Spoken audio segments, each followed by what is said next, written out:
All right, welcome to the Best Damn Podcast.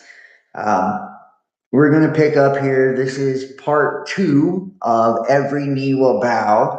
In part one, we discussed quite a bit actually, and we looked at the secrets of Fatima. Now we're going to dive into the 3 days of darkness, the pre-tribulation, rapture, Schofield, Darby Bible, and I will never listen to the chat ever again because whoever said that the screen wasn't sharing is just a retarded motherfucker. Because I just watched it and it was very much shared. So I don't know if they know what a screen share actually means, but it definitely was. So I will never listen to you guys again on that one.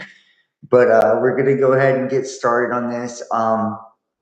Just for those that are just tuning in, make sure to hit the like, hit the thumbs up. Let me know what you think in the comments. Share the link, share it to your favorite social media and all that good stuff. Um, that's the best way to help me get it out there. And after like really taking a break with this stuff for quite a while, like I finally, kind of like started fresh in my life in so many different areas, and I am committed to, to really doing this again, and at least trying to go live 3, 4 nights a week, and we will be offering on Sunday nights. That'll be, for the locals members, the Patreon members, the Facebook subscriptions, all of that. So everybody like that donates, they'll get access to that as well. We have private playlist series on Forbidden Occult, SRA, the Necronomicon, as well as mysteries. This is on the ancient mysteries from the Sumerians to the Norse. Um, to the Greek, right? Even the Hebrews. So, I mean, I've got, and then I've got hundreds of hours of uncensored content where I break down, the J6 false flag, organ harvesting, human trafficking, pedogate, all the super, super crazy shit.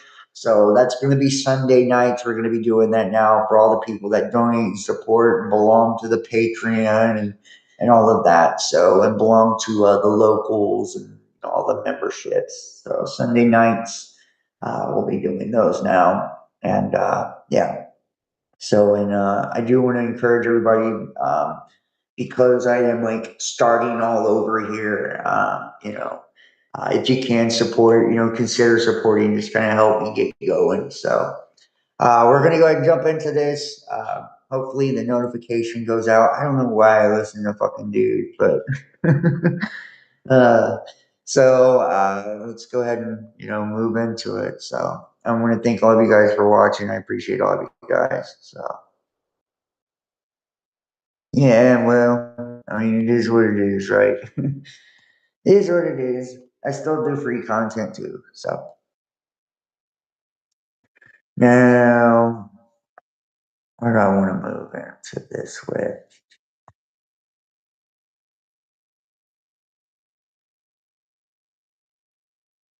Okay.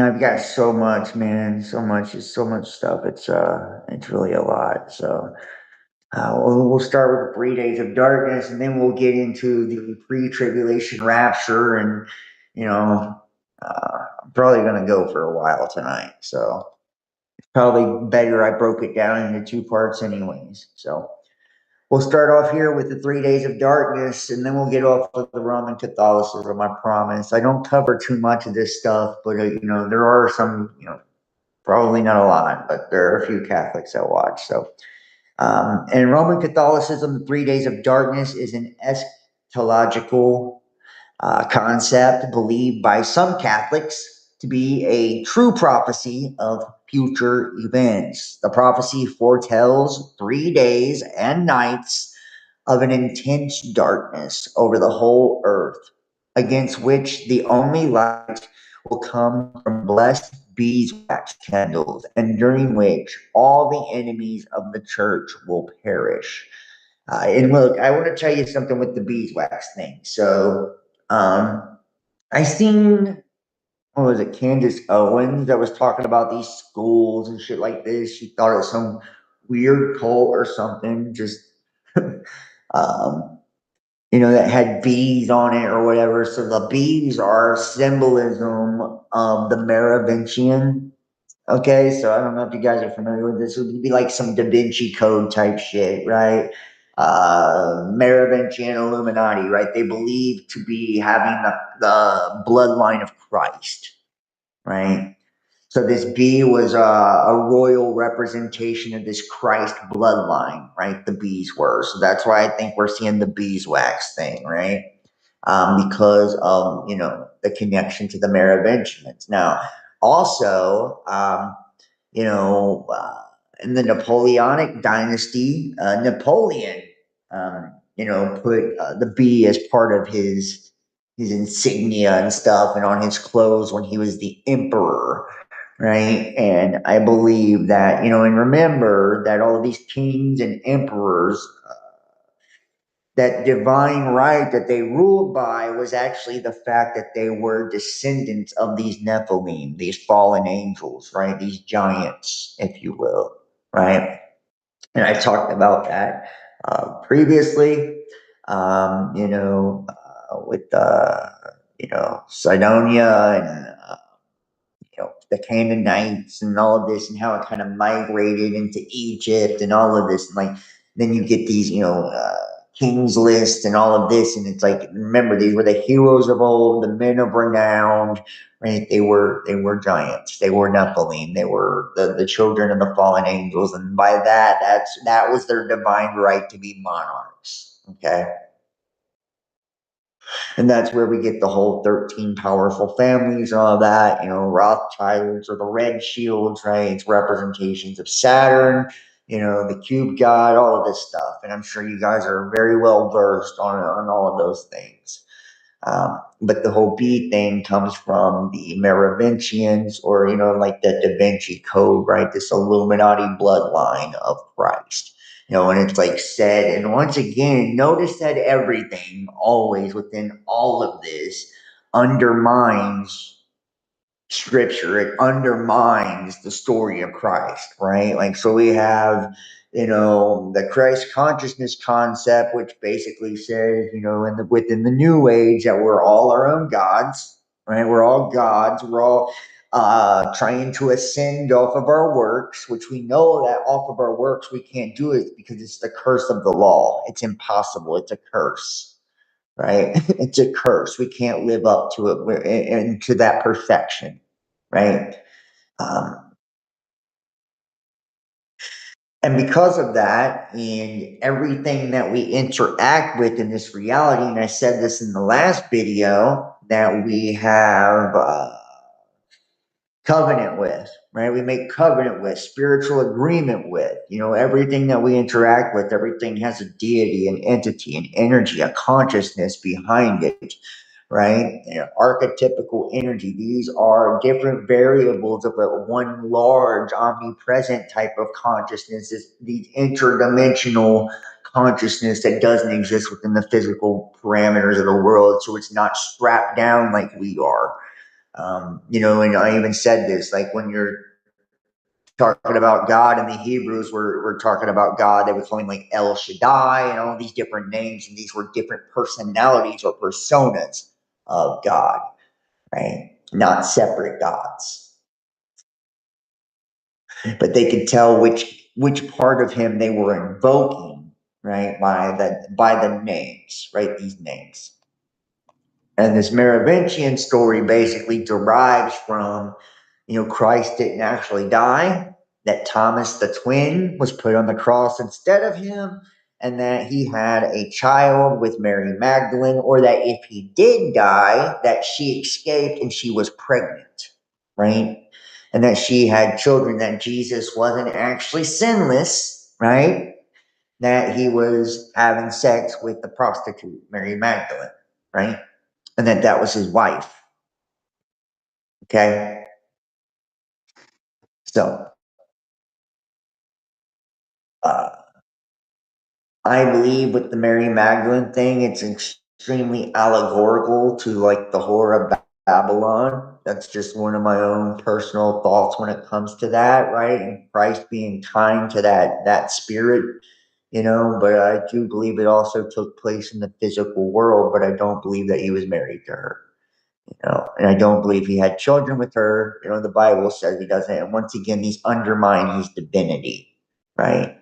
Like when saying like that Mary, and we know like in the Talmud, it basically says that Mary was an adulteress and a whore, and that, Christ is boiling in his own excrement, and that, even the best of the Gentiles deserve to be done away with, and all these things. These are incredibly vile and, venomous, vicious, uh, accusations that are levied against Christianity. So it's like when we always talk about how they are the friends of Christians and all of this, the allies of Christians and of America, it's just mind blowing to me. It's like, no, they killed Jesus for one. They denied who he was. They still deny who he is. He's not even a prophet to them, like the Muslims think he's a prophet, right? Which still is not God, right? So it's still making him less than what he is, and they elevate the Prophet Muhammad. Um, but with the Merovingian thing, it's like saying he had a kid, all of this, and like that's, just makes him human, just human. So the prophecy parallels one of the 10 plagues against Egypt in the book of Exodus. The Apocalypse of John also mentions a plague of unnatural darkness as an effect of the fifth vial. And the fifth angel poured out his vial upon the seat of the beast, and his kingdom was full of darkness. Unnatural darkness is also associated with the sixth seal of Revelation. And I beheld when he had opened the sixth seal, and lo, there was a great earthquake, and the sun became black as sackcloth of hair, and the moon became as blood. However, the specifics of the 3 days of darkness prophecy, such as the miraculous beeswax candles, are derived from private revelation. Remember, like candles represents like illumination, right? The beeswax, right? Like this Christian illumination, right? Or this divine illumination, right? Like so. We could see this interpreted in a multitude of ways.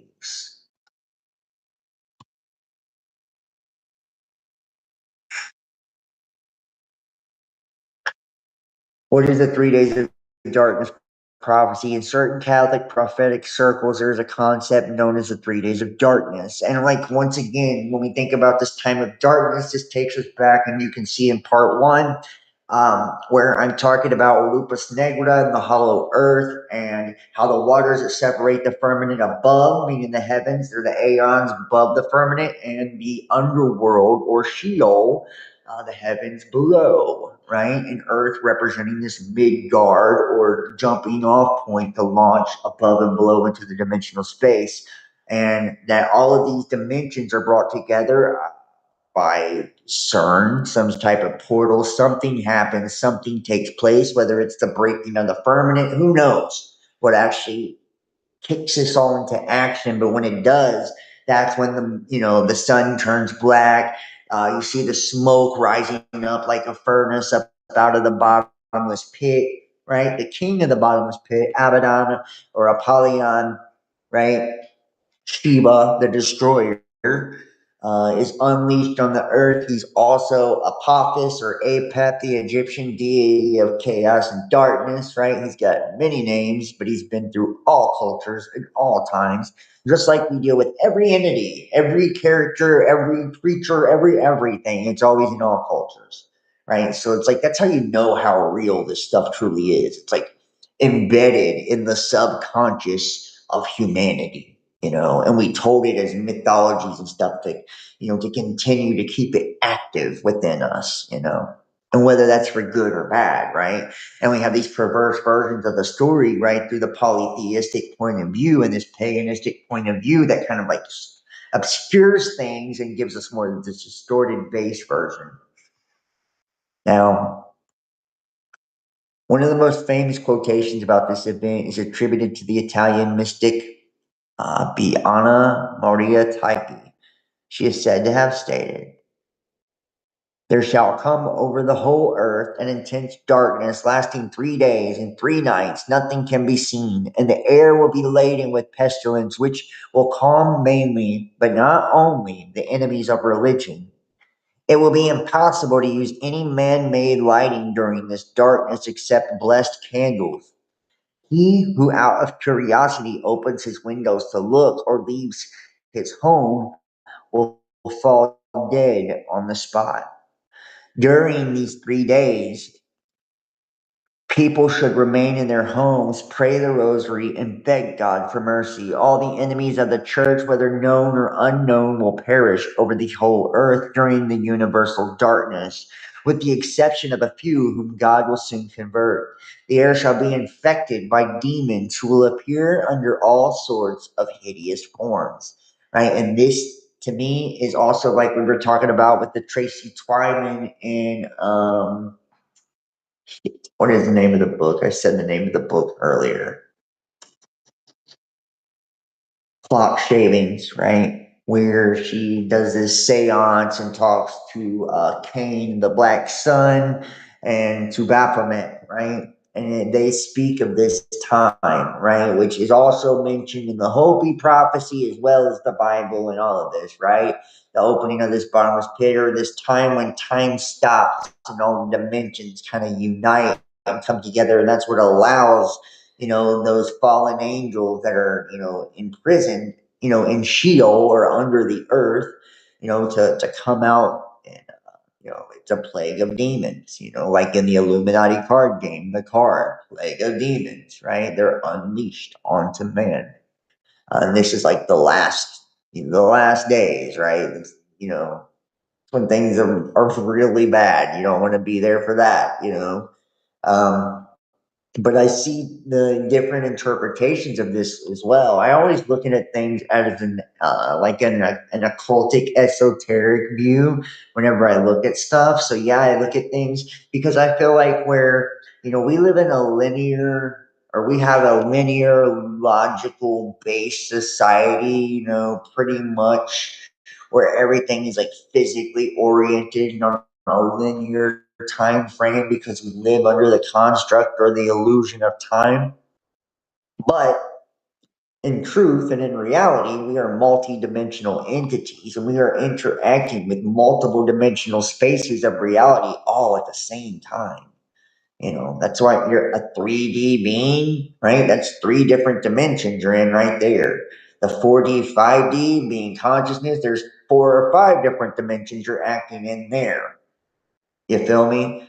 Um, So you're in multiple dimensions, right? Whether your focused attention is in the physical plane, but you have the mental plane, all of these different planes of existence, right? And I even went and talked about, before how I believe the heavenly host, uh, they're all vibrating, giving off their own frequencies, and the Lord of hosts being God, right?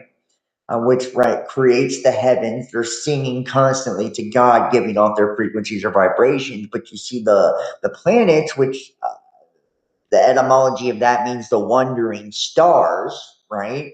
And those are the ones who transgressed their orbit or their path, as according to the book of Enoch and to the Bible. It talks about these 7 stars and all of this, right? They represent the 7 colors of the rainbow, 7 days of the week. Remember, the 7 colors of the rainbow represent the covenant with God. And then we talk about soul luminescence and star in a jar, and how these governors or rulers of the reality, watchers, are actively imposing upon the reality. So we're made up of the gods and we're made up of the God, right? So that's that caduceus, right? That double helix, those 2 serpents. We have both within us, that good and evil. That's why it's this duality, right? This dualistic reality or paradigm. But those are dimensional beings and in dimensional spaces. And those planets, base word is plane. Those are planes of existence, right? dimensional planes. They have their own harmonic resonance and vibration and frequency that they're outputting into the cosmos, right? Um, and it can be embodied by archetypes and all of this, but nonetheless, right, it's impacting and influencing on us. That's why you see, like, just for an example, whenever you hear somebody like that's incredibly like Venusian, right? That's an idea. Like, we think it's just an idea, but like a Venusian is, that energy, that's a plane, right? In the world of Venus, or the energy of Venus, that's what it embodies. That's what it is, all aspects of that Venusian energy, right? Because like how, and then think about us, we have our electrochemical antenna, which is the pineal or the third eye, right? Which allows us to receive, input and output within these different dimensions, right? Even though our focus is trapped in the physical, we're able to shift our focus into other spaces. We call it astral projection. So when we look at that, think about, there shall come a time the whole earth is in intense darkness, lasting 3 days. Remember, a day, 1,000 years is a day to God. So these 3 days of darkness could be talking about a 3,000-year period. And if you think about the precession of the equinox, which is about 26 to 2,800 years, right? Is this an age? An age of darkness? Following the return of Christ, and we call it like the little season of, which so many people believe we're in now, but no, I don't believe we are at all, which I'll get into as we move into the Schofield and Darby study Bible and all that. And says nothing can be seen, and the air will be laden with pestilence. And the air is representation of the ether, right? So it's like, it's like demonic energy or spirits, right? That heaviness, that oppression. It would be impossible to use any man-made lighting during this darkness, right? Meaning that God is what will be the only thing that lights the way, Except blessed candles, we could see that as, a correlation to like those who are blessed by the God, the remnant, chosen, the elect, etc. When he, out of curiosity, opens his windows to look out or leaves his home, he'll fall dead on the spot, right? Like open ourselves up to that energy. I'm just kind of giving you this. I do believe it'll take place in the physical, and that's how things happen. That's why we see prophetically, this timeline of events. It'll happen. Things will happen in the physical realm, politically, geographically, as well as individually on an individual level, both eternally and externally, and we'll see it happen astrologically, and we'll see it happen collectively. That's because there's that many different dimensions that are being interacted on. And we think, which is spirit permeates all of them, right? So it's interacting with every space. Just because we interact in the physical, we think that's the only space that's being affected. But no, everything's playing out on every level all the time. We're just usually not aware of it because we don't have that expansive focus to be able to be aware of it. Another mystic, Marley Julie Jahani, 1850 to 1941, is said to have claimed that only 100% wax candles will work. This has led people to selling pure beeswax candles to Catholic households for use during the event. Some Catholics have been very concerned about this event because if it were to occur as described, it would be terrifying. Yeah, you think? It'd be really freaking terrifying, wouldn't it? You literally, there's such a darkness over the earth. And think about, in the time of the destroyer, and when we read the Colburn just the other day, right, which was the pre-Diluvian, allegedly the pre-Diluvian text written on brass or copper or whatever, right? And it was the basically Egyptian point of view of Exodus, and it had 3 chapters written on the destroyer. Well, after those 3 chapters written on the destroyer, there was a following chapter, and I read it in that video on the dark days. Right, the dark days were following the coming of the destroyer, right, which is the day of the Lord, right, the days of wrath, the days of judgment, right. And think about how God talks about the sun not giving its light. This is judgment day. Like this type of stuff is what we're talking about dealing with. And at that time, there's no, remember, like it says that the Holy Spirit will leave, the earth. So I mean, when it's gone, there's only darkness, right? So, and even Hopi and other native tribes, like they don't even go outside at night, because they were told by the Kachinas and stuff not to do so, because that's when they went out and played, basically the Kachinas. What should we make about the prediction, how credible it is, and what does the church have to say about it? The answer is the last question is easy. Nothing. The church has nothing to say about it.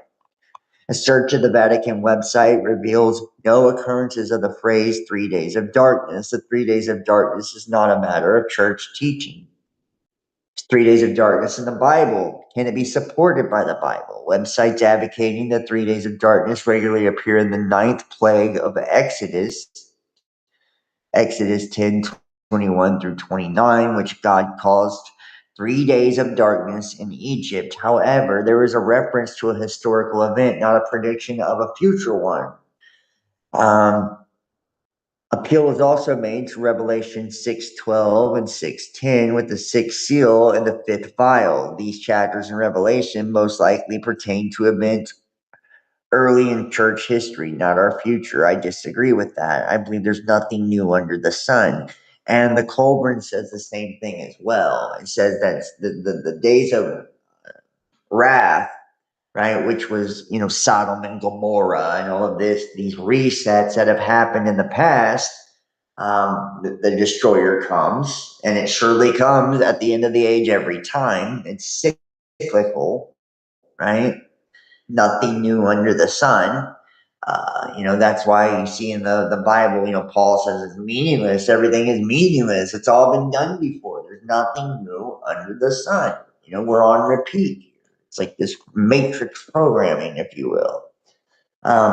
We're running in circles. We're in orbits, right? Think about the concept of orbit. That's a circle. That's a cycle, right? That's why it's always called the heavenly spheres or the celestial spheres, right? Because everything is in a circular fashion in the heavens. That's why you see a lot of the architecture of the Tartarian Empire, which Tartarian derives from Tartarus, right? That's where, that's hell, essentially. That's where the giants were thrown into. So I believe it was an empire of giants. And when you look at the buildings, it looks like if it was so, right? So that means they were probably wiped off the earth a lot more recently than we actually think. And all of their structures, that have all of this, the stained glass, which is a cymatic pattern for, the cathedral's acoustics and the sound, and these were uh, temples of healing, of sound energy, and all of this, right? And they had bells that rang, and bells were supposed to drive away evil energy. And bells also correlate to the same frequency of the cross and Jesus and all of this. And that's why you see with the Nazis and the removal of all the bells in the towns, right? They were like erasing the old history of this age, and then we've seen all of the, everything, operating off of the ethers and mercury and magnetism and all of this. It was more of a natural type of energetic, technology. And it could even be the Atlanteans as well, right? I believe it probably was. Remember, Atlantis means of the Atlantic, right? So of Atlas or of, it's Poseidon's kids, basically, right? Because he's of the water, right? Now, kind of like take it into concept that uh it's saying that none of this, so it's like when this judgment day happens, things, that darkness comes because this combining of the dimensions. Hell is leashed on earth. That's why people seek death and won't find it. The sun doesn't give its light, all of these things, because we are living in the time has been broken. It's no longer anymore. Now, the origins of the prophecy are unclear, but it has been attributed to a number of saints and mystics through history. Some believe it comes from Saint Hildegard of Bingen, while others attribute Saint Patrick or Saint Teresa of Avila. This is a problem because if any of these figures predicted that 3 days of darkness, it should be possible, to find the prediction in their writings, and nobody's been able to do so. It thus appears that some advocates of the view have attempted to give it an air of antiquity by associating older saints with it. Patrick, who lived in the 400s, Hildegard in the 1100s, and Teresa, who lived in the 1500s, even though they made no predictions about it. The idea that there appears to be of a more recent origin. But you know what? Then think about that whole kind of. It's almost like a worship of the Tartarian Empire now. It's like, oh, look how great we were. It's like, was that even us? Right? And it's all these curved structures because it allows energy to flow freely, and that's like the whole thing with the cube god Saturn. Whenever you go into a cube or a box, right? Whenever you turn a light on in a room, the corner is always the last place, for the light to permeate, and for the last place for the light to leave. The energy is trapped in angles, right? Angles, right? So this whole that's why you get the solar system, ruled by Saturn and his, hexagonal black cube. You think about the base word of that, hex, right? The hex, or, planet X, the Xing out of a soul, the cursing, the crossing, the double crossing, right? Now, there are numerous visionaries operating today, and some of them do speak for the 3 days of darkness. However, what these visionaries have in common is that none of them has been investigated and has had his visions approved. Some visionaries authentically receive private revelations, but some are hoaxers, because hoaxers exist in every age, including our own, whereas the others may be innocently imagining things based on what they have read in visionary literature. This is why it is important to have competent investigations done rather than simply giving credibility of purported revelations. For example, the case of the once very popular Canadian mystic,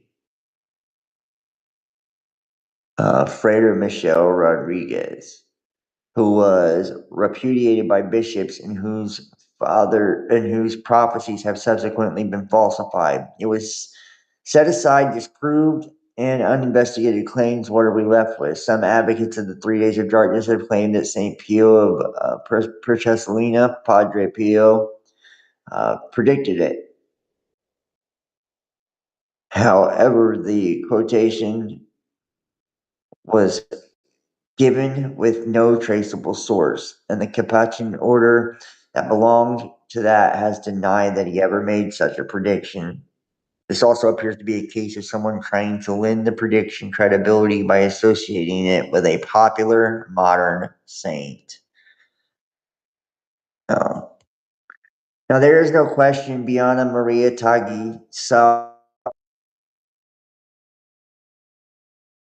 of clouds of darkness and other horrific disasters descending upon the earth during the times of the punishments.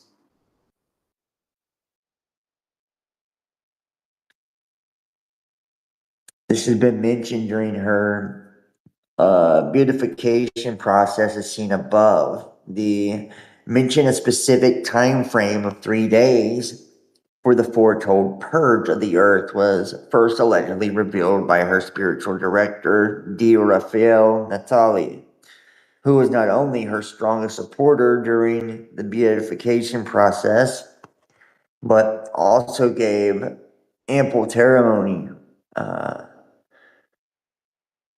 regarding her visions, for in obedience she had told him everything. According to an article in the El Ermitaño, Natali revealed the following. It is very true that the venerable servant of God announced the scourge of the 3 days of darkness spread all over the earth.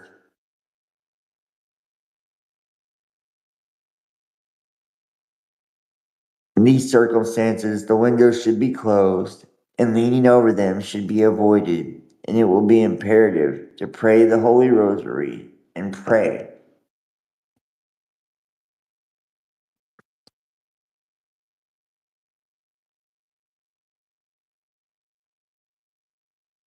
Now, shit.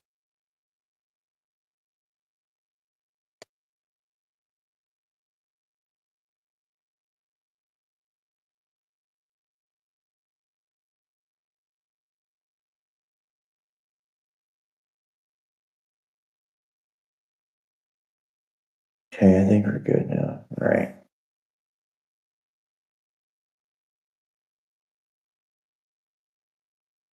I want to switch to, so we got the 3 days of darkness. It's not, it's not supported by the church, right? So, there's that. Now, I want to get to the rapture doctrine. So, first I want to pull up, where's it at?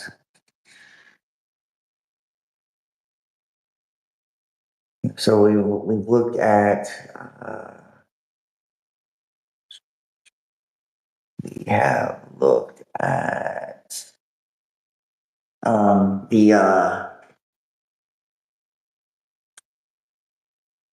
the Secret of Fatima, the 3 days of darkness, and all of this, right?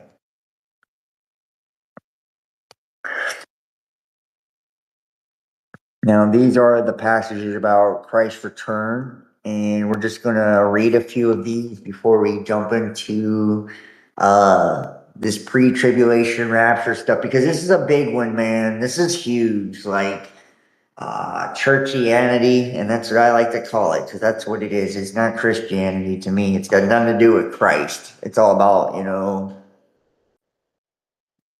the physical building and making money, and there's nothing wrong with making money, but you can't serve two masters.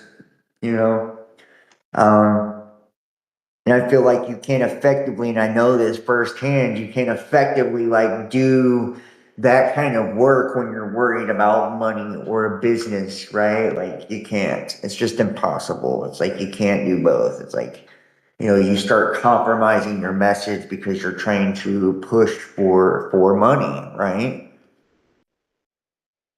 Because you have overhead costs, and think about, church and all of this. They have the bands, the smoke machines, the lights, and all of this. It's just large production, and it is a business, right? The donuts and everything else. These mega pastors and mega churches making, tens and hundreds of millions of dollars, right? And basically just taking advantage of all their poor parishioners. and saying, and we've seen this with televangelists and all of this, and most of them, are part of Operation Mocking Pastor, and they're very politically aligned, and with the political alignment, with the political alignment,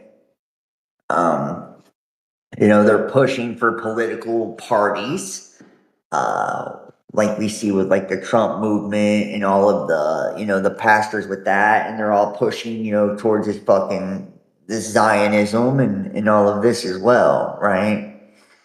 So, and when you think about the whole, the Zionist shit, and also, it's like these are, people pushing, they're paid by, AIPAC and these lobbies and all of this, right? It's corrupt to the bone, is what it is. It's corrupt to the bone. It's all based around like making their money, this large, enterprise, and then it's all built on false doctrines like, oh, well, if we, bless Israel and then you will be blessed. All of these different things, right? Well, Israel isn't a satanic political state of Zionist, that was created in 1948, with the Star of Moloch as their flag.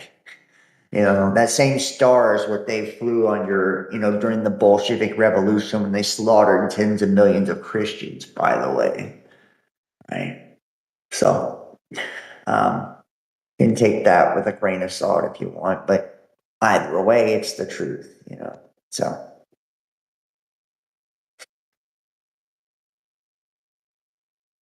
we have these particular scriptures surrounding, Christ's return. Matthew 24:25.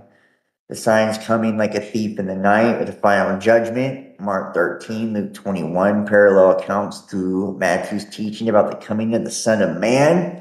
Acts 1:9-11, angels tell the disciples Jesus will return in the same way he departed, which is he departed visibly. So he'll return visibly. You will see him, right? Every knee will bow, right? Even those who every tongue will confess, even those who pierced him, right? And who pierced him? Who pierced him? Think about that.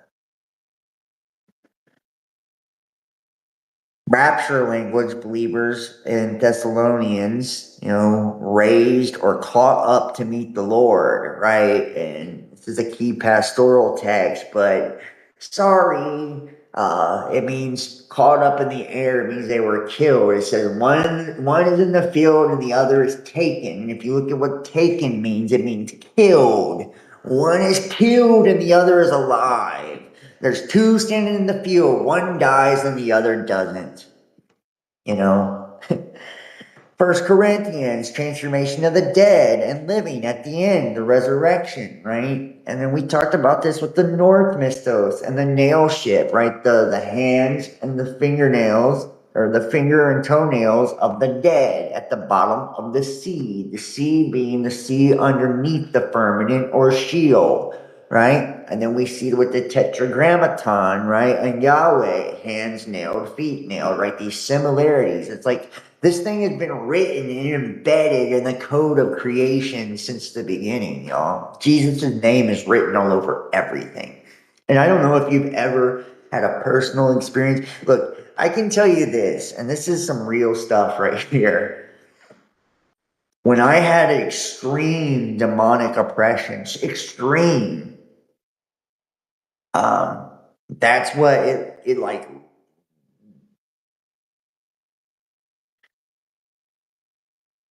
God through that name Jesus, right?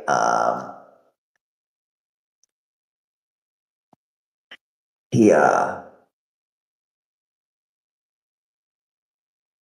gave me powerful that works, and I didn't even know that I had anything in me. Like I didn't. I was just wondering why my life was falling to shambles, why I was like fucking becoming schizophrenic and like all this stuff. I had no clue. I'm like, what is going on with me? Like, it was bad. And then when I had that, it was like I could literally feel like the hand of God, like grabbing it by the root and just jerking it out of my soul. And every time the name was like spoken, or I spoke it, or, it was like I had tears just profusely just pouring out of my face. And I was literally dry heaving and vomiting. And I know that sounds crazy, like something out of an Exorcist movie, but that is what happened. Panting like a dog.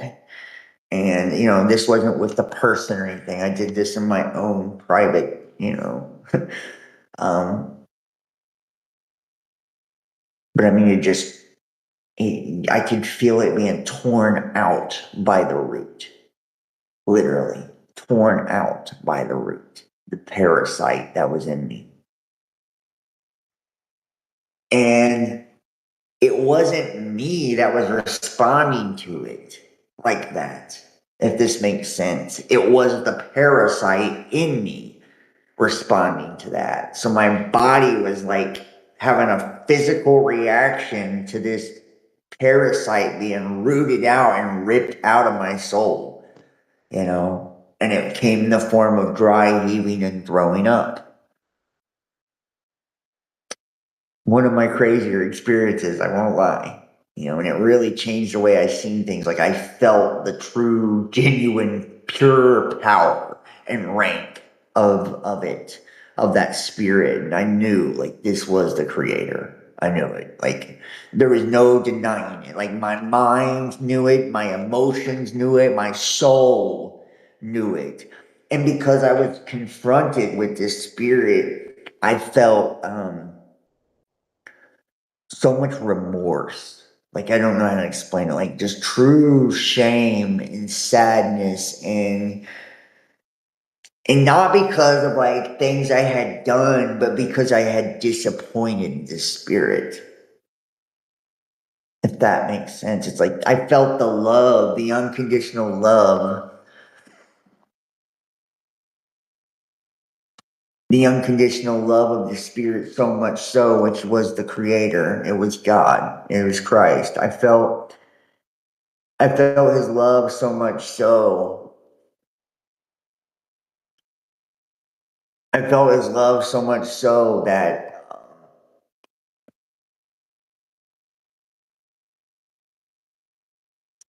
it's like I just knew,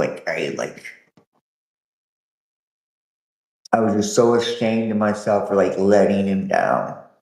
I don't know how to explain it. Like, and going against him, I didn't even know that I was like going against him, but I was. It's like I just felt just a remorse. I couldn't even put it into words. Like my soul cried. Because like the love from God is so profound, so much more than we can even wrap our human minds around.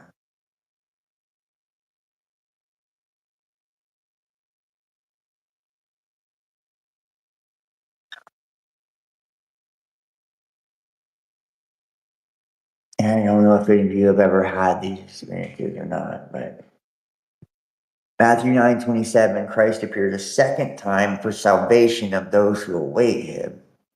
James 5:7 and 2 Peter, judgment, the day of the Lord, and warnings about scoffers, right? Like scoffers and mockers, right? It's your ass on that day.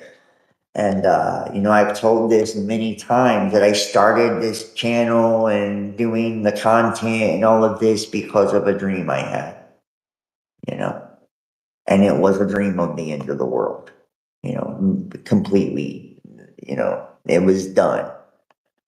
And, when it talks about this darkness, like these 3 days of darkness and men's hearts will fail them for fear, and their courage will flow from them like water from a broken pitcher, and all of these things. It's like, I seen it. I seen it. And it was terrifying. There was nothing good about it. So it's like when people talk about, I can't wait for Jesus to return. I can. I want him to come when I'm really, really old and gray, you know? Because the world is over when he arrives. It's done. It's done. And don't give me that new age nonsense of that it never ends. That's bullshit. The Bible says it's done. It says the heavens and the earth will pass away with a fervent heat and a great noise, right? Or a great roar.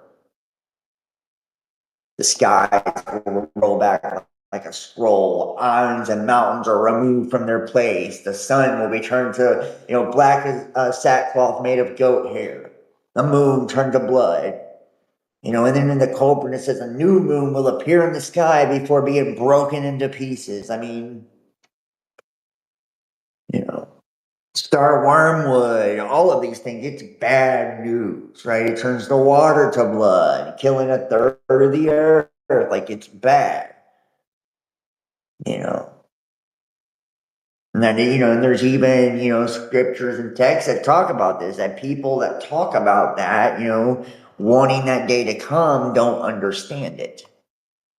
It's a lack of understanding. They don't have the true understanding of what that day means, or you wouldn't ask for it.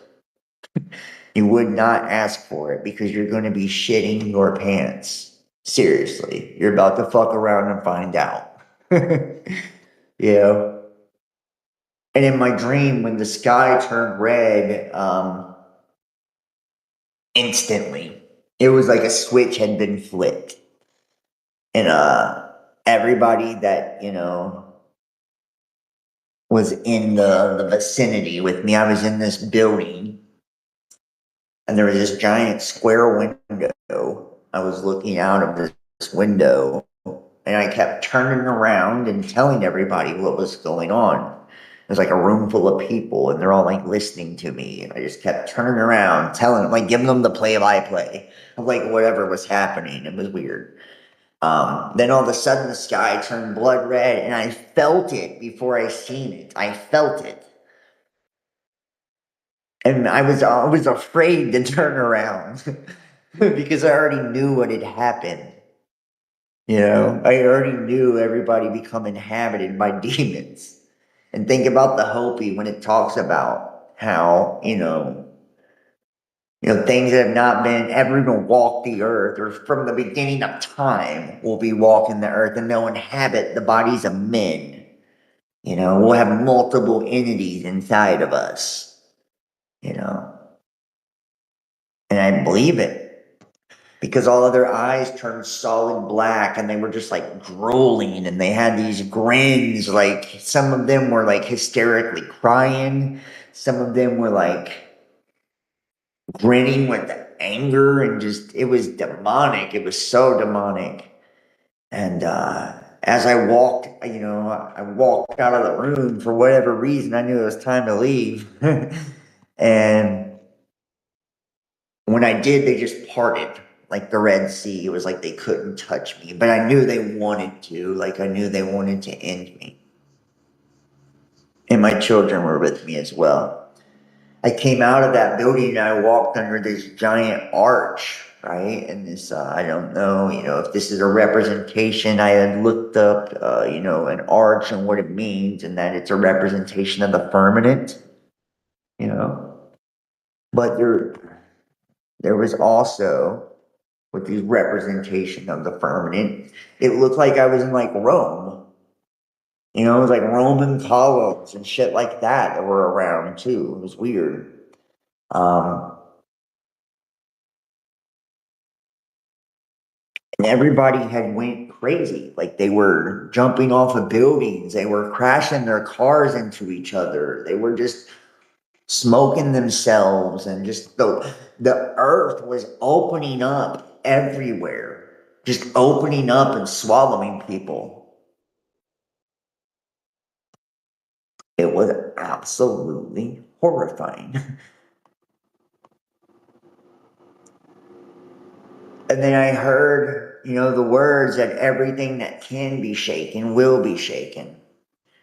And I looked off to, what I would call the east horizon, and I could see these like fireballs or balls of plasma or something just raining down on the earth, pounding this area, pounding it.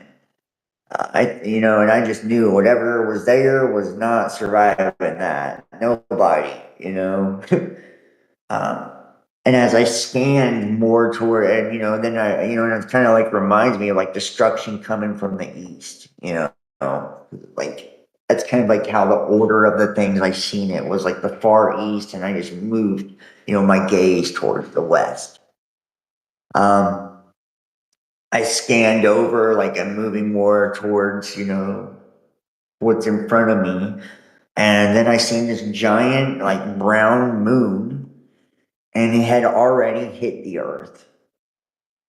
And it was broken in pieces, just like the Colburn had said. And I had never read the Colburn at that time to even know that. And it was like 4 pieces, but you could still see the shape of it. And you could still see chunks of earth like floating off slow motion from the impact. It's like kind of low on the horizon too. And then at about that time, I looked up from the moon and I could see like what looked like a fireball, but a big one. And it was reddish fireball off in the distance. And I thought, what in the fuck is that? Just to keep it real. Like it scared me when I seen it. And it did look kind of like a blazing red comet type of thing, but it's like it wasn't a comet either. I don't know how to explain it. And then like it wasn't a second, dude. A second, like as my head turned, the next thing you know, the fireball went from being off in the distance in space and looking like it was headed towards us to just popping up from underneath the earth and being and covering like almost the entire sky. Like it had just popped up on us like that. Like just I seen it off in a distance 1 second, like I blinked, and the next thing you know, it was coming up from underneath the earth, like just popped up on us. Um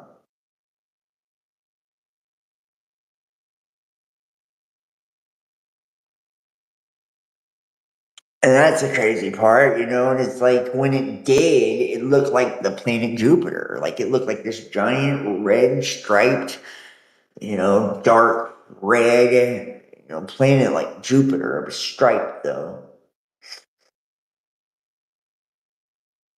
And when it popped up, the entire earth just started shaking. It felt like somebody had picked the earth up and was shaking it, like just shaking it as hard as they could.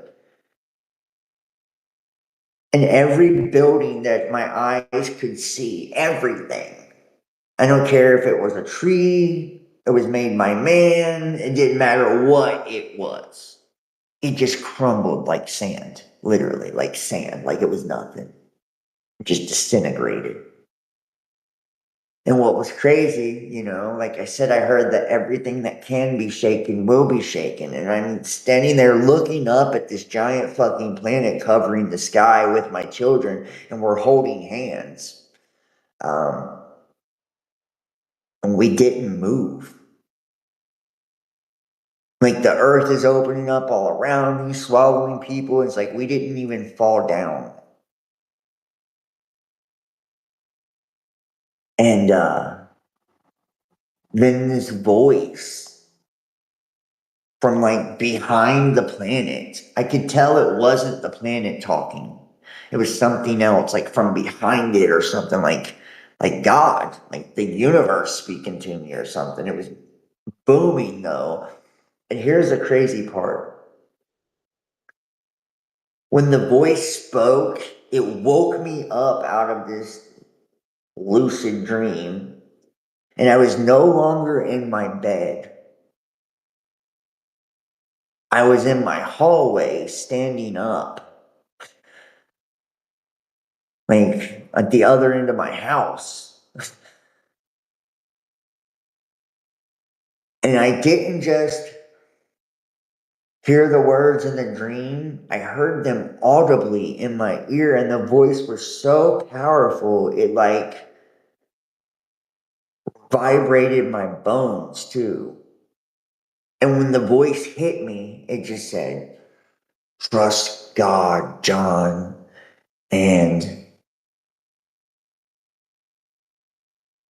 I collapsed onto the floor and just, because the voice was that powerful, I couldn't stand after hearing the voice. Couldn't stand after hearing the voice. And I wanted to ask questions, like what the hell I had just seen and what that was, but I knew deep down what that was. And I was so thankful, like, because it was so terrifying to me. I was so thankful for this voice that the only words that my mouth could utter was thank you. And I have tears just pouring out of my eyes. It was just the wildest experience ever. I've never had anything like that before or since. And it imprinted on me in such a crazy way because like 2 weeks before this dream happened, I had prayed and I just said, you know, uh, I want to know, the truth about everything, teach me the truth about everything. And I want to know if Jesus is real and if he is, you know, I'll give you my life if you'll use me in the most powerful way possible. And then 2 weeks later, I have this dream. So, and I know some people have heard that, but, I feel like now it's more relevant than ever.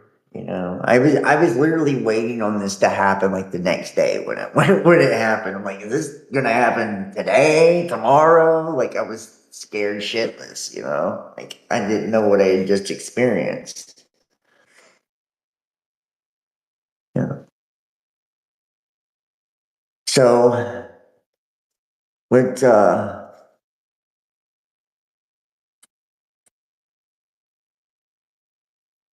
we'll read a couple more here, and then we'll jump over to this pre-diluvian stuff. I mean, not pre-diluvian, but pre-tribulation rapture.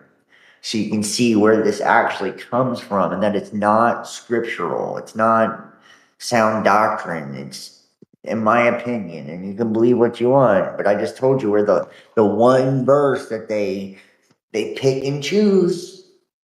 This is what churchianity does. They pick and choose. And remember, this is a big indicator of, what type of crap they're on, right? Because God says, they're like, Lord, Lord, didn't I, cast out demons in your name? Didn't I perform miracles in your name? And what does he say to them? Get away from me, you doers of iniquity. Flee from me, you doers of iniquity. I never knew you. I never knew you.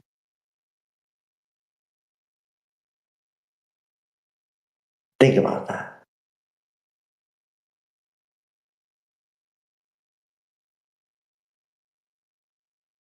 They're performing miracles, they're casting out demons, they're doing exactly what he says they would do.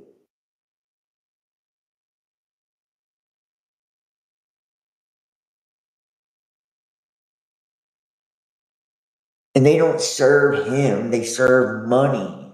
They're building these $1 million churches and these large businesses and these 501c3 corporations and shit, basically.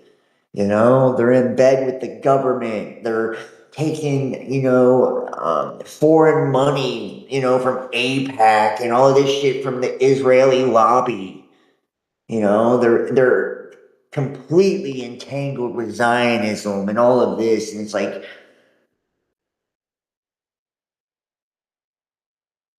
And then they have these doctrines that aren't even biblical whatsoever. They come from a bunch of Freemasons and Zionists and Jesuits. So let's go to that now. And I'll show you what I'm talking about. That way you can see I'm not bullshitting here when I'm telling you, like, what they're trying to push on people, what they're trying to tell everybody is what? That's not what it is, y'all. Like, it's not what it is. So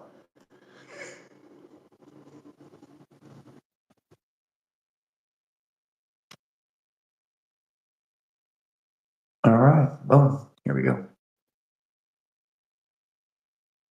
The origin of the rapture false doctrine. John Darby, 1830 AD. And you know what? I shouldn't have to give these I shouldn't have to give these kind of like disclaimers anymore, but I feel like I still do. Anything that I'm talking about, I would love it if people could truly emotionally detach themselves from it and have an open mind to what's being said. And like, first off, it's got nothing to do with me, right? Like what I'm saying has nothing to do with me. So it's like you're not learning from me per se. You know, it's like it's all about the important focus is focusing on God, you know. So don't use me as a metric of it, right? Like I'm imperfect, flawed, and a piece of crap. Like, so if you try to use me as the metric, I'm gonna disappoint you and let you down, and I'm gonna be your excuse of why it's no good, you know, because I'm no good, you know. Um, and for two, it's like don't emotionally marry yourself to these ideologies, right? Because that's not a true truth seeking spirit for one, you know. And this is how, mind control effectively works and cognitive dissonance effectively works. It's by us, having this, emotional response to something because we personalize it and we individualize it and we identify with it, especially when it comes to political ideologies and religious beliefs, right? That's such a big part of our identities and who we believe we are, which we're not, but who we think we are because this is the perception that the world has given to us, right? And we accept it at face value without question. It's like, oh, I'm a conservative, I'm a MAGA, pro Trumper, I'm a Christian, and da da da da. It's like, you're identifying with all of these labels. These labels are part of this construct, and this construct is corrupt. You're supposed to be in the world, not of it.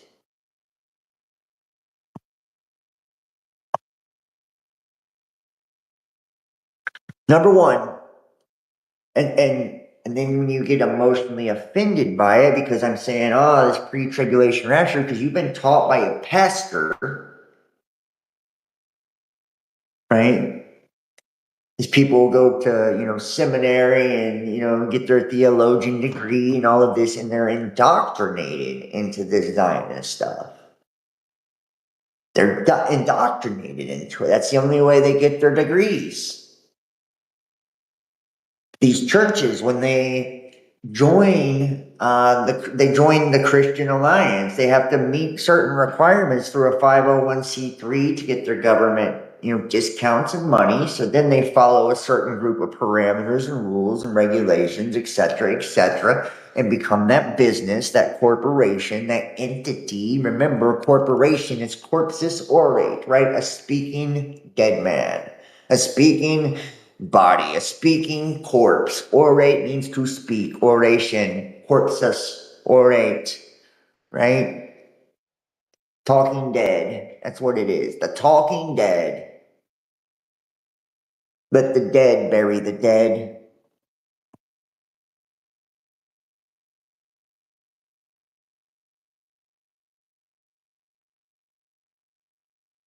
And then they're in bed with these political ideologies and think about the politics, right? The pole, right? It's polarizing, right? Political, polarizing, right? Meant to polarize or divide or separate.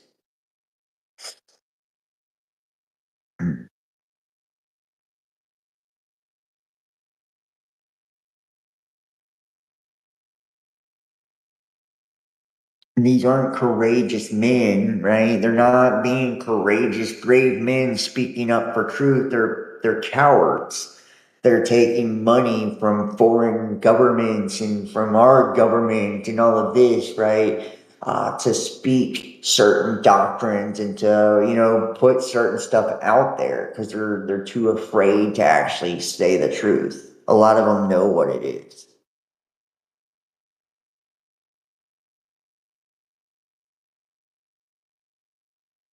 We're supposed to be bold in Christ. Number one, rapture doctrine is one of the most recent new doctrines in the history of the church. The only doctrine more recent is the invention of the sinner's prayer for salvation by Billy Sunday in 1930, which was made popular by Billy Graham in 1935. He's a real winner when he was alive, right? The fact that John Nelson Darby invented the pre-tribulation rapture doctrine around 1830 AD is unquestionably true. All attempts to find evidence of this wild doctrine before 1830 have failed. Failed with a single exception. Morgan Edwards wrote a short essay as a college paper for Bristol Baptist College in Bristol, England in 1744, where he confused the second coming with the first resurrection of Revelation 20 and described a pre-tribulation rapture. However, Edwards' ideas, which he admitted were brand new and never before taught, had no influence in the modern population of the false doctrine. That prize goes to Darby. Prior to 1830, no church taught it in their creed. Prior to 1830, no church taught it in their creed, catechism, or statement of faith. Darby had a profound impact on religion today since Darby's, quote, secret rapture, false doctrine, has infected most conservative evangelical churches. While the official creeds and statements of faith of many churches either reject or are silent about rapture, neither do they openly condemn this doctrine of a demon from the pulpit. While not all dispensationalists believe in the rapture, all those who teach the rapture also believe in premillennialism. Both groups use Israel's modern statehood status of 1948 to be a beginning of a countdown to the end. Say what? They use the creation of a satanic political state to base their doctrine off of. Israel means he who wrestles with God.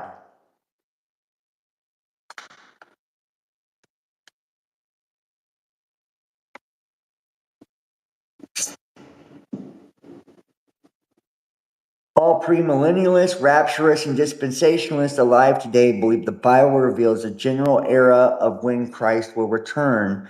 The date setters of the 1800s, Seventh-day Adventists, who are date-setting premillennialists who reject the rapture, Jehovah's Witnesses, who have set many dates, base their predictions upon speculative arrangements of numbers and chronologies in the Bible. Today's date setters, without exception, wrongly believe that Israel gaining statehood in 1948 fulfilled Bible prophecy and that Christ would return within one generation.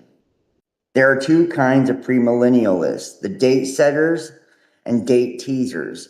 Date setters set specific dates, which are in fact a countdown clock to the extinction of their own ministries. It gives the whole list of them, and like the date setter I mentioned earlier, right? The dude that does the psionics and stuff like that with the CE5 stuff, talking about the Star of Regulus and all of this, over the Great Pyramid at Easter of 2026, right? Anybody ever giving you a date is a fucktard, and you should not listen to them because the Bible is really specific. It says no man knows the day or the hour of the coming of the Lord, not even the angels in heaven. Chris Bledsoe is his name. There are two kinds of premillennialists, those date setters, date teasers. Date setters are set in specific dates with a countdown clock to the extinction of their own ministries. Date teasers share the same rhetoric of urgency that the end is very soon, but refuse to look into a specific date.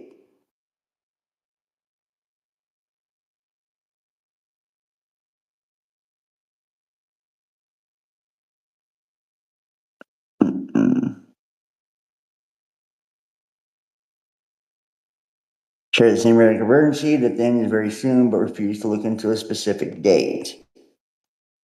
Most of the TV preachers who promote rapture and or date set all wrongly believe they are a prophet of God with special illumination. Pentecostals believe they are inspired directly from the Holy Spirit as modern day prophets.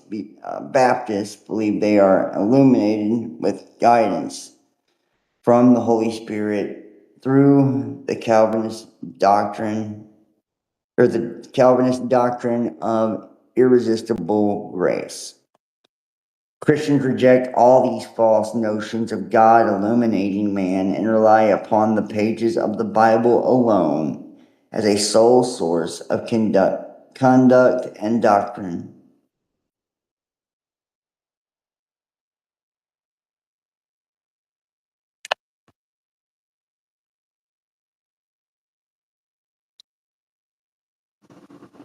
And the false assumptions of the rapture and premillennialism.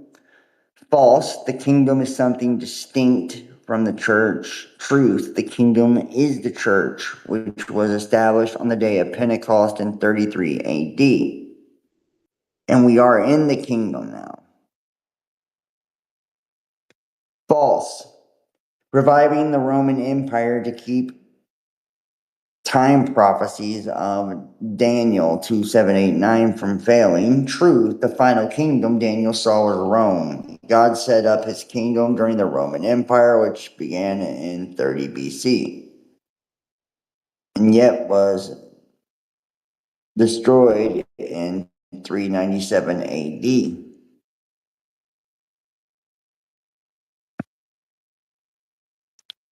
The kingdom is the church, which was started at Pentecost. 3. False. Daniel saw 13 kingdoms. And there's that occult number, right? Truth. Daniel saw 4 kingdoms: Babylon, Medo-Persia, Greece, and Rome. The last kingdom had 10 toes, representing 10 Caesars or rulers or kings, not 10 additional king forms for a total of 13 kingdoms. False. Christ will return in one generation from the time Israel began a nation in 1948. Truth. Matthew 23:24 and 24:34 speaks about the Herodian temple, and Jerusalem will be destroyed.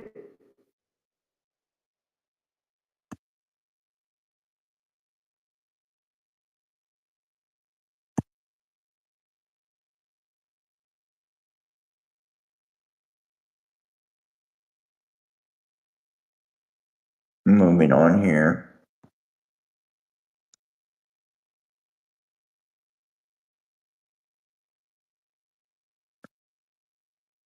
False Israel possessed all the land promised to Abraham and must return to fulfill this promise. Truth.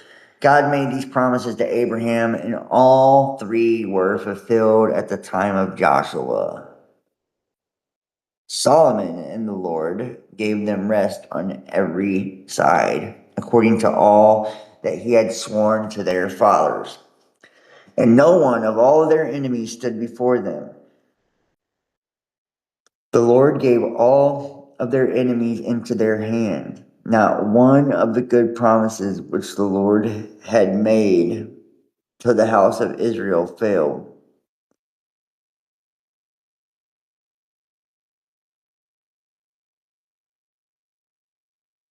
All came to pass. False. The Mosaic Old Testament temple will be rebuilt on the Temple Mount in Jerusalem, complete with animal sacrifices and Aaronic priests. Truth, the Old Testament was nailed to the cross and abolished. Hebrews, to go back to animal sacrifices, to deny Christ.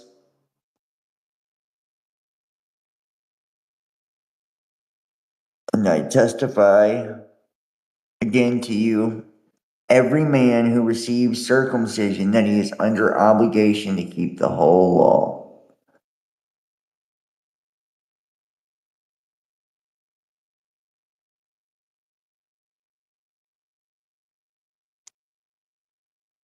False, the Mosaic Old Testament will be rebuilt.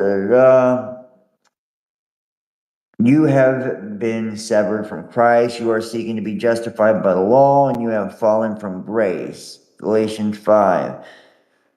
Restoring animal sacrifices nullifies the sacrifice of the blood of Christ on the cross, which was the last blood sacrifice for all future eternity. Every priest stands daily ministering and offering time after time the same sacrifices, which one can never take away.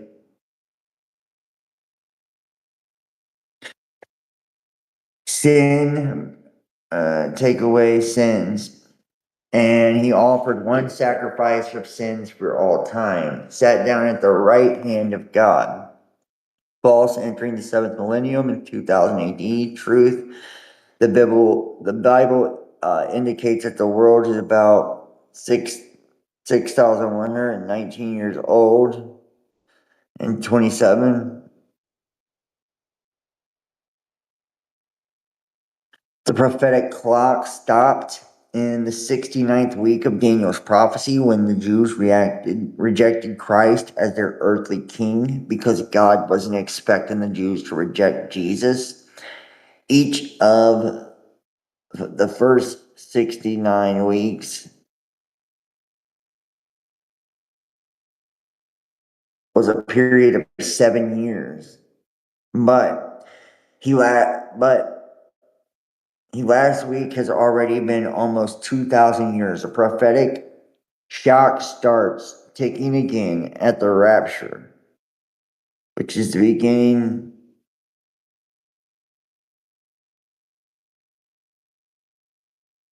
of the 70th week of Daniel. There will be 3.5 years of peace, followed by 3.5 years of tribulation. Truth. God foresaw everything just as it happened in the Gospels. A prophecy cannot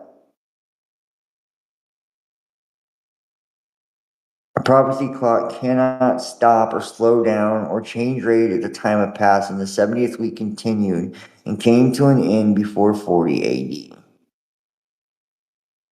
Jeez.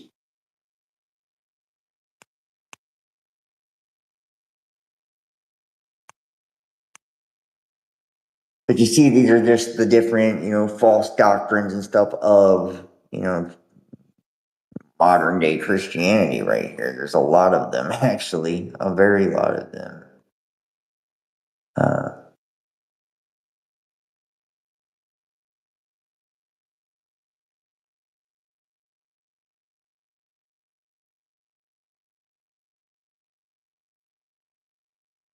you can see it's got all the dispensations and all this. It's like, yeah, there's nothing more BS about this than, you know.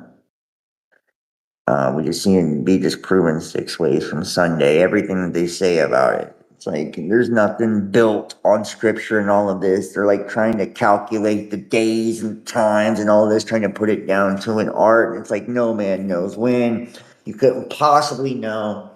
And then you're teaching this, and they put these pamphlets, this Schofield Study Bible too. This was a thing where it was basically based on something very similar to what we've seen with the Secrets of Fatima, right? Like it was a girl's vision, basically. And it was, you know,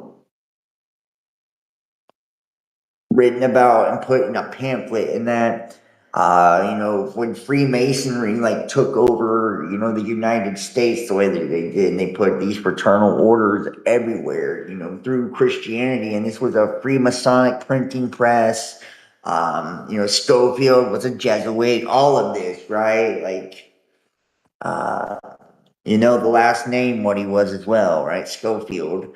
um and they put these pamphlets of this pre-tribulation doctrine in all the Bibles, and they sent it out for free all the way across America. It was bankrolled and funded, by the Jesuits, and uh,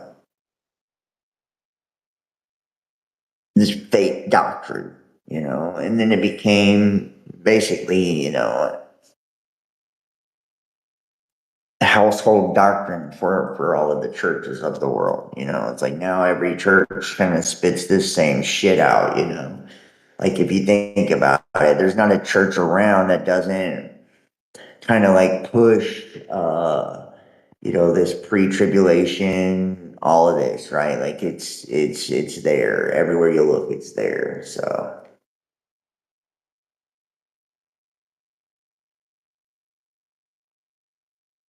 and what they're essentially doing is they're creating an egregore out of all of this stuff. That's what they're doing. They're creating an egregore out of all of this stuff, whether they think they are or not. Um,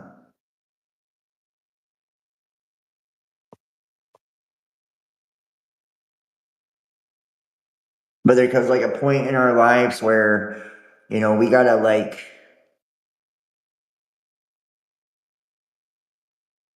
we gotta decide um what's more important to us, how we feel about something, or because we was raised this way. It's like how stubborn and rigid can we be to like have everything in our face to know that something is BS and then still continue to believe it because the pastor said so. He's just a man like you, and he's definitely being motivated to just say so, because of who he's getting paid by, how he's getting paid, where he got his degree, all of that, like I mentioned earlier, right? He's got every reason to continue to push this narrative, the American rapture. This is the one I want here. But, so think about that just being disseminated, like I said, right? The whole Schofield thing. Shit.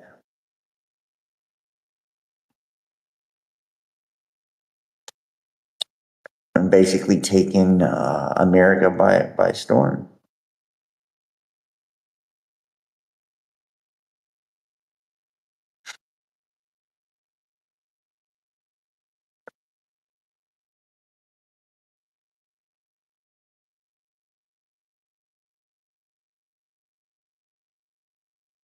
We have the post millennialism, pre millennialism, all of these things. I feel like they're all uh, simply BS nonsense that's been spun. And it's all. And remember, the Bible says that they're teaching these doctrine of devils, right? And that it's in the strong delusion, and that men will not teach sound doctrine, but the delusions of their own mind. And I feel like there is no bigger time, like we see something that correlates to that than what we do now.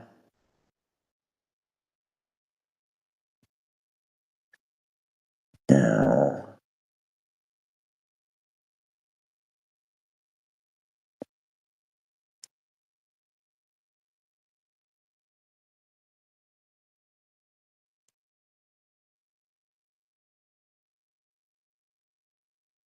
It's going to take me into this now. So there's like a series of events of things that have to, happen in essence, right? Like for all of this to kind of take off. I want you guys to look at here. Let me pull this up real quick. You guys to look at get this image of Atlas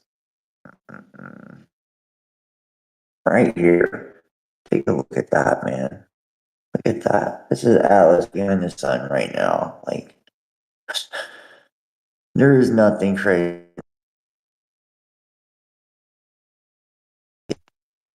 We're on. You can't tell me by looking at that we're not on the verge of something just fucking huge. We are on the verge of something huge. Look at what's going on. The United States, we're sending stealth bombers and warships and all of this stuff, right, to Venezuela's coast. You can go on Facebook, Twitter, Instagram, anywhere where I have reels or shorts, TikTok. And you can see, China with their stealth bombers literally circling us as we're sitting out there off of the coast of Venezuela, and Russia making its threats to intervene as we're getting involved with Venezuela, right? And trying to, take Maduro out. What's going on with the persecutions of the Christians over in Africa? What's going on with, Israel, Palestine, and just all of this. Like, look at the world right now, the drying up of the Euphrates. It's damn near, it's dry.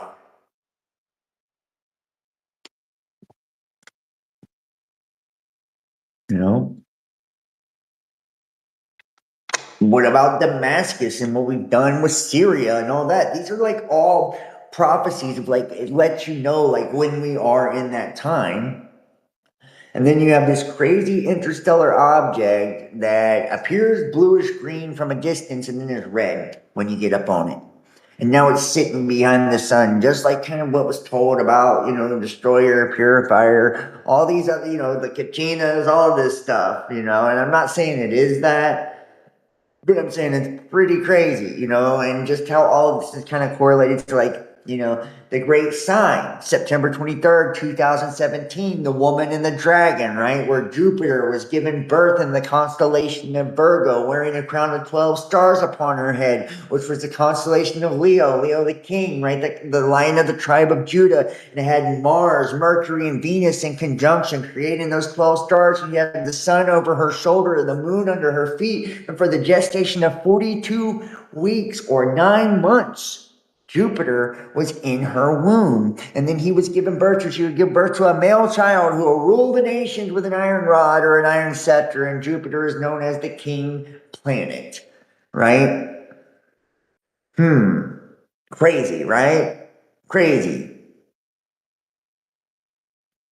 Hasn't happened in 7,000 years and won't happen again. That particular celestial alignment.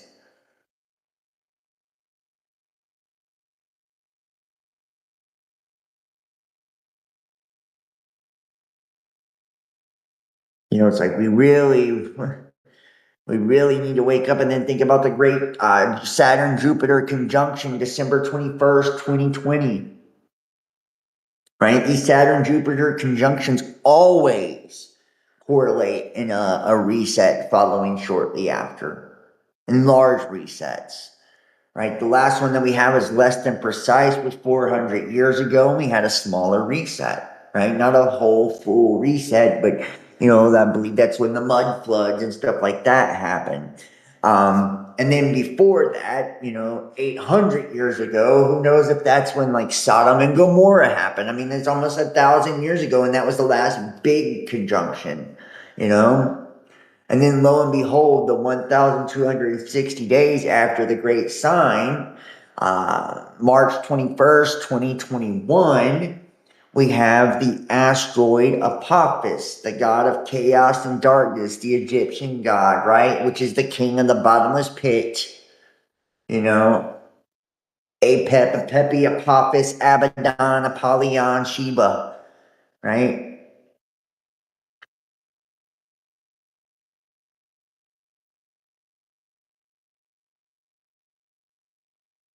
And it's returning in just a couple of years, and it's got the potential to hit the earth. This is just all these different things, and then think about what happened right after, this great conjunction in Apophis. That's when all the mandatory vaccinations. Now we've got the digital IDs and stuff starting in countries too. Seems like the mark of the beast is almost on our doorstep. When you look at like the connections, to Trump and the Antichrist taking the fatal wound to the head and living. The comparisons of King Cyrus the Great, right? That's what they were calling him, the return of King Cyrus in 2016. You don't remember? Right? The Jews were calling him King Cyrus, he was the outsider who became the king of Babylon, and Babylon fell in his 4th year. And in his 4th year, in reality, when he was the outsider who became the modern day king of Babylon, we had the Transition Integration Project of 2020, which was a false flag exercise for this election fraud and all of this, right? Where 2 out of 3 scenarios, Biden would win a contested election. Trump would claim that there was an election fraud. The whole narrative that you actually got. And then 30,000 National Guard troops occupied the nation's capital as there was a transition of power. Right? Also, think about the comparisons to the king who was, but was not, and is yet to come. And then him being 45, and he was, and then he was not with 46, and he's yet to come with 47, right? The 9/11 president, right? Like, you can keep going, right? Going and going. And then think about the Hopi prophecies, and they talk about the red hat and the red MAGA hats that they wear. Or the fiery red horse who takes peace from the earth. And then think about the division and everything that's being sown in the world right now. Remember, the Antichrist seems to have all the solutions to all the problems, and he deceives all the Christians and all of this, and it's like, you can't tell me that's not happening right now. And then he turns against, his people. He turns against Israel. He turns against everybody. Like, think about it. It's a possibility. It's something we should at least be looking at. And when people just completely fucking dismiss it and act like there's no, like, oh, this is impossible. It's because, why? Because you feel like you don't want it to be possible? You fucking moron. You don't want it to be possible. You have cognitive dissonance, and that's why it's not possible.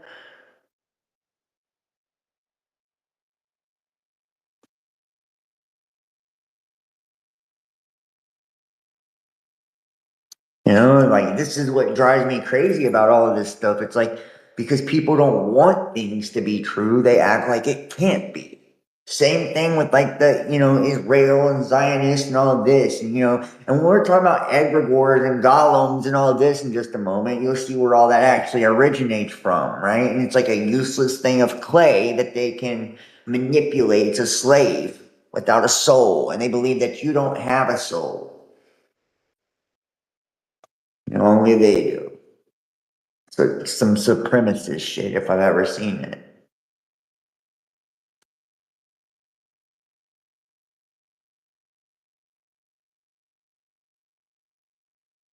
People need to wake up to what's actually taking place in the world. It's like, this ain't fear porn or doom and gloom. It's we fear what we do not understand. So the only way that we can overcome fear is by understanding. Learning. Knowledge is power. That's why this is, a podcast for those with the eyes to see and the ears to hear. And you know what? I've resigned myself to the fact, and not in defeat, but just in humility, that This type of content is not for everyone.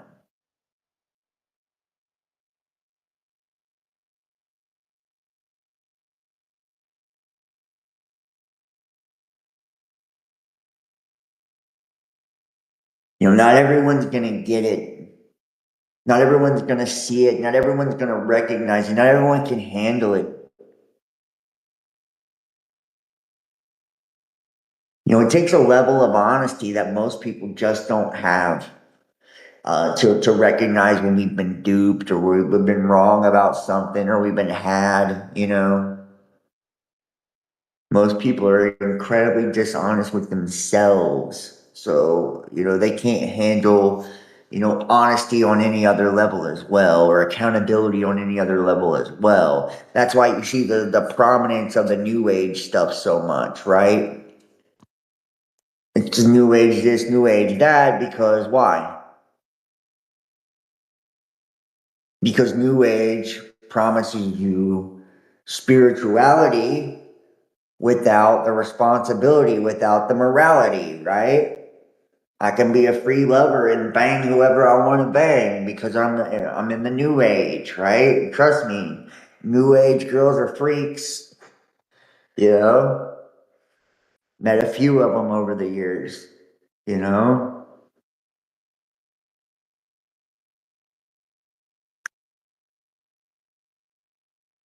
and when it says, "Who is the liar but he who denies that Jesus is the Christ?" Right? So it's like, boom, this whole Christ consciousness thing. It's like saying we are the Christ. No, it says Jesus is the Christ, not you and Jesus are the Christ, just him.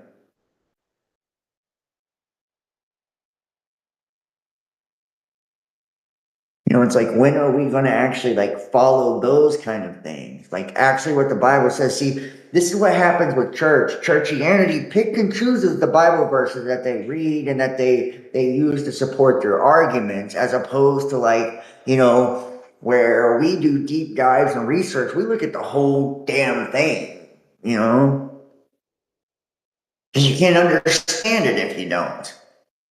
And you have to understand the etymology of the words and where it's coming from and all of this. It's like, and even then, you still might not get it.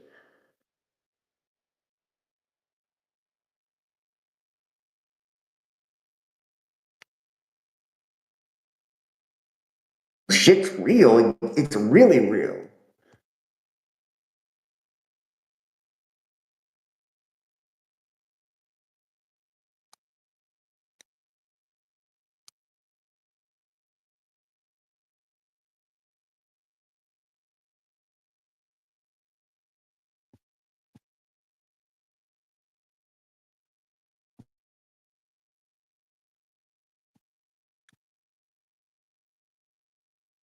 And look at this. These are just Bible verses on impact scenarios, right?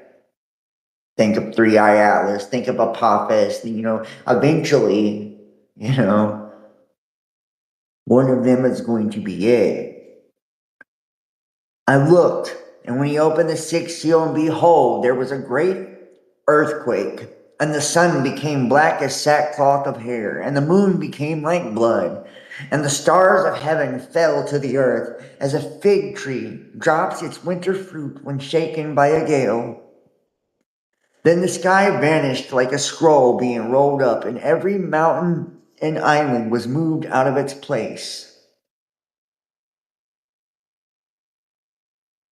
Then the first angel sounded, and there followed hail and fire mixed with blood. And they were thrown upon the earth, and a third of the earth was burned up, and a third of the trees were burned up, and all the green grass was burned up. Then the second angel sounded, and something like a great mountain burning with fire was thrown into the sea, and a third of the seas became blood. A third of the living creatures in the sea died, and a third of the ships were destroyed. Then the third, and think about this. A third of the ships were destroyed. Why is there all these ships out in the ocean? Are we at war? World War III? Think about right now. Right? their like fleets out there because we're on some major conflict, like why is all these ships destroyed? I'm just trying to, get your mind cooking here,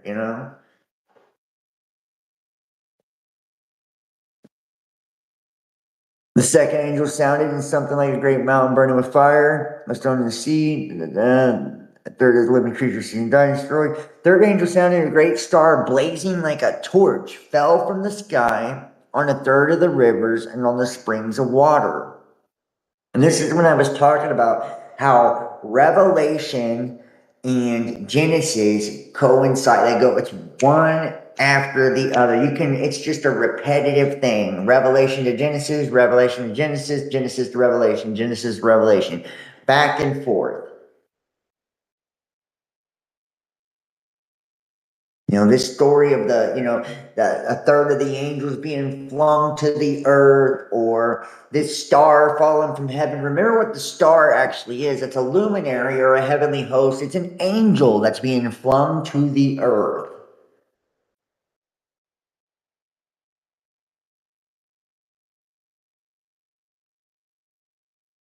A supreme magistrate, an Elohim, a little g God.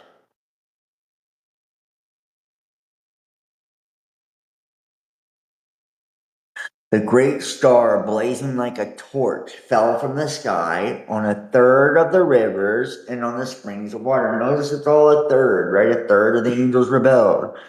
The name of the star is Wormwood, and a third of the waters became wormwood, and many people died because of the waters had become bitter. Now, I also want you to think about how Christ walks on water. Water in the occult and in the esoteric stands for our emotions. It also stands for not just our emotions, but more in our emotions, but it can also stand for the physical as well, right? The waters of the firmament are separated, right? Waters above the firmament and below the firmament. This great star falls and turns the waters wormwood or radioactive or bitter, and the people die because of it. Is this like a fallen angel that poisons mankind by being down here? Causes us to fall away, and that's what the death is? Turning water to blood, turning us to a sacrifice.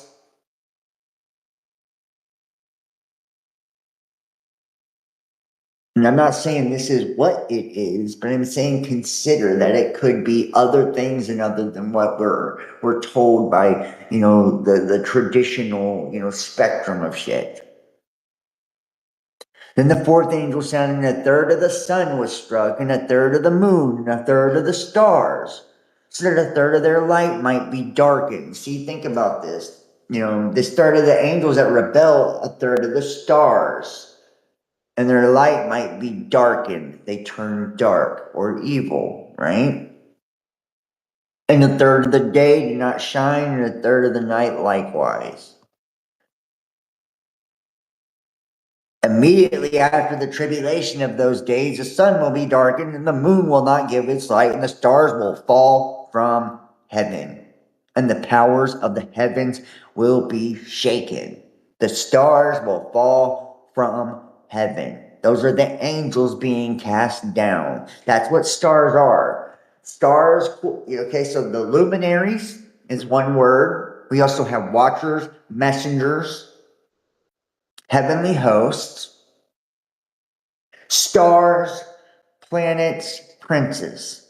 These are all synonymous for the same thing.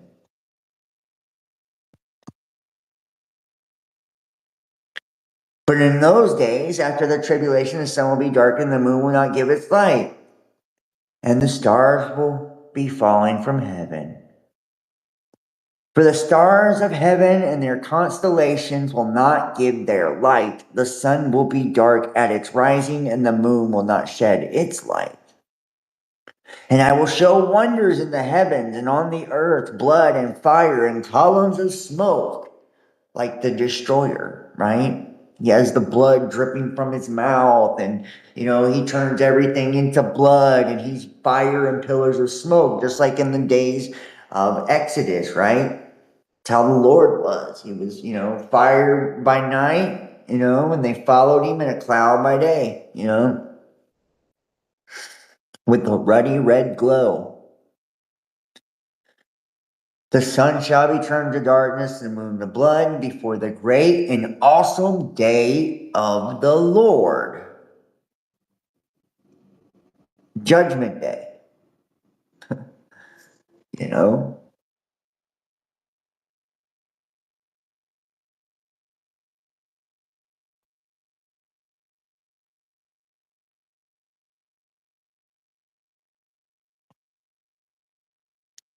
It's like we are really at a place, man,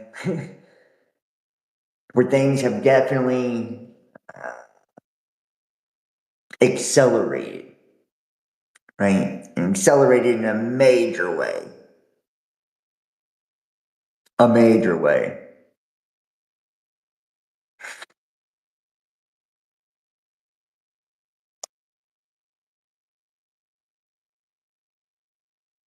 You see, and everything correlates, right? These stars, all this to the fallen angels, right? The sons of God being thrown, their ass being thrown down. So Genesis is Revelation, Revelation is Genesis. The end is the beginning is the end. That's what happens when you live in a cyclical reality. Nothing new under the sun. It just cycles. It's on repeat. It's a loop. Notice everything operates in the heavens as celestial spheres, right? Circles. They're orbits, right? Orbits around the sun, orbits. It's a circle. They're just looping around, same loop, same loop, same loop. That's why, we experience the same things of old that we do in the future. And when people say, oh, we're in Satan's little season, it's already happened. Okay, sure it has, bud. You wish. You wish, just like you wish with your new age fucking bullshit where, that you're equal to God. Or that you are God. That's playing off of your pride and your ego, making you think you're special and all of this, right? Like, that's all it really does. It's like, we get so smoked by the new age stuff, it's not funny. And people don't see it either. It's very, very, very tempting. Very tempting. And I'm not here to call nobody out that teaches this or whatever, but I don't believe none of it's any good. Like I said, I've seen where it leads you, and it leads you to some dark places. And I never ever thought I would be one of those guys to be like, oh, like I used to, I used it as an out for myself, right? To not hold myself accountable. Like, oh, well, I can do tarot and astrology and witchcraft and all of that. It's up to my interpretation of what I consider to be good and evil. It's all of that inverted fucking reality of like, oh, well, where does good end and evil begin? And da da da da. It's like I fell for it because I wanted to at a subconscious level. I didn't want to be accountable. I didn't want to be moral. I wanted,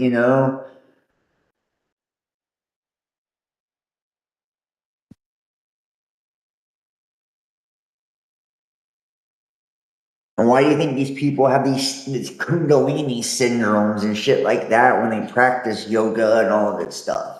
I don't know if you've ever heard of it, but it's like, I had a weird bout with some Kundalini stuff myself, where it felt like my spirit kept trying to leave my damn body after I had, uh, Kundalini and, third eye experience. And, it's like I was doing everything I could to, like, close that back up. Because I felt like just anything could walk into me, and I felt like I was being pulled, my energy, like I could not hold my soul in my body, literally. It was weird. Um,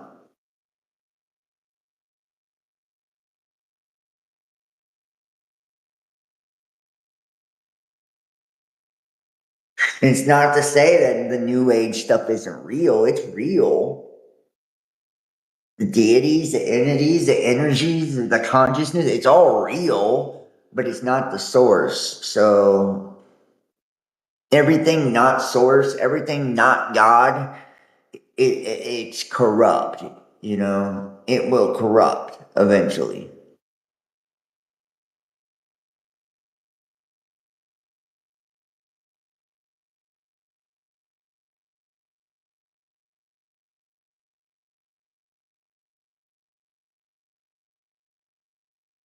That's why whenever we see movements and stuff like that, like, on the earth, it's like, whether it's like for a noble cause or not, it always becomes corrupted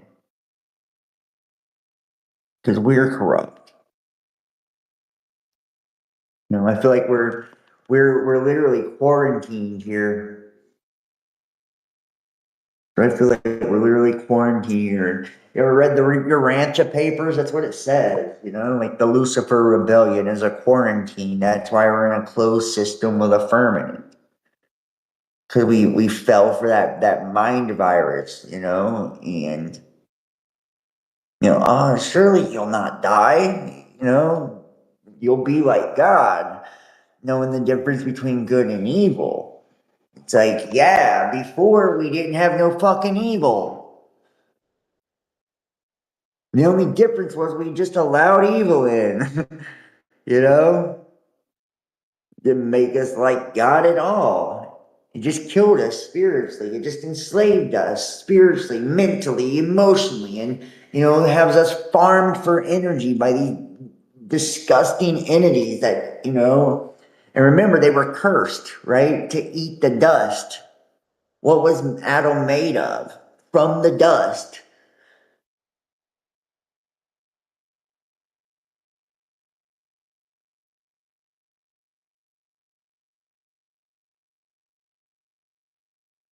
Like, I hope, people can take away anything. It's like you have something special in you because you are human. That's why you have dominion over all the demons and all of that, because God truly does reside in you, and He doesn't reside in these fallen angels or entities no more. They have separated themselves and cut themselves off from life. The only way they can have life is by feeding on you.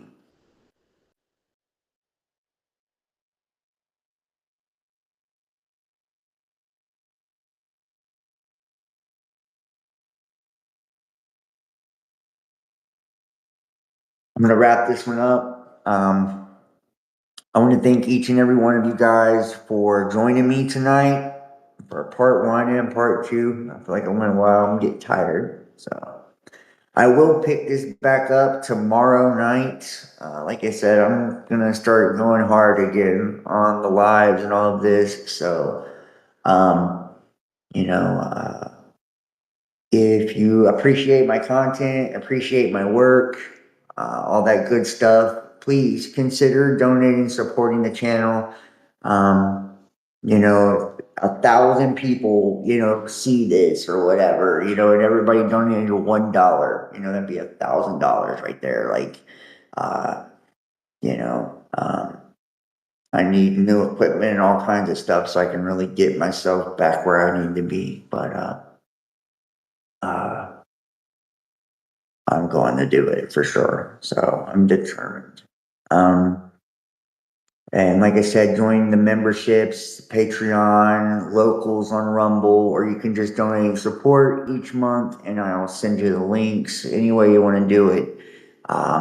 Sundays we're gonna do the private shows, subscription membership shows for those interested.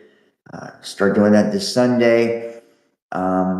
Check out my channels, Facebook, Instagram, at Best Damn Podcast. I post reels and all types of stuff daily still. I'm still going to do that.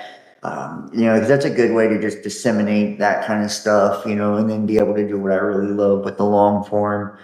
Um, Follow me, also Twitter, The Real Best Damn, rumble.com/user Best Damn Podcast, rumble.com Best Damn Podcast. Rumble.com, The Best Damn Podcast, YouTube.com, Best Damn Podcast Official, and Best Damn Podcast, BitChute, Best Damn Podcast, True Social, Best Damn Podcast. I'm basically everywhere. Best Damn Podcast, The Real Best Damn, or Best Damn Podcast Official. Basically all of it. All the links are in the description.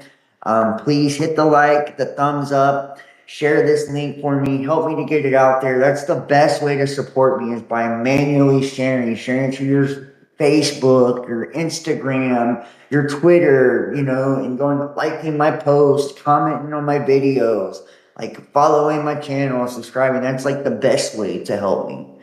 And everybody, please go follow me on Rumble. That's like that's the main spot for me now. Consider donating, supporting. PayPal.me / The Best Damn Podcast. Cash.app / Best Damn Podcast. Patreon.com Best Damn Podcast Official, or Facebook Pay. Facebook.com John Keene Best Damn Podcast. And everybody that will donate and support and tip and all that good stuff, thank you so much. I appreciate all of you guys. Thank you so much for watching. Remember, Jesus is the truth, the way, and the life. God bless you all. I love you, and I'll see you next time. Peace.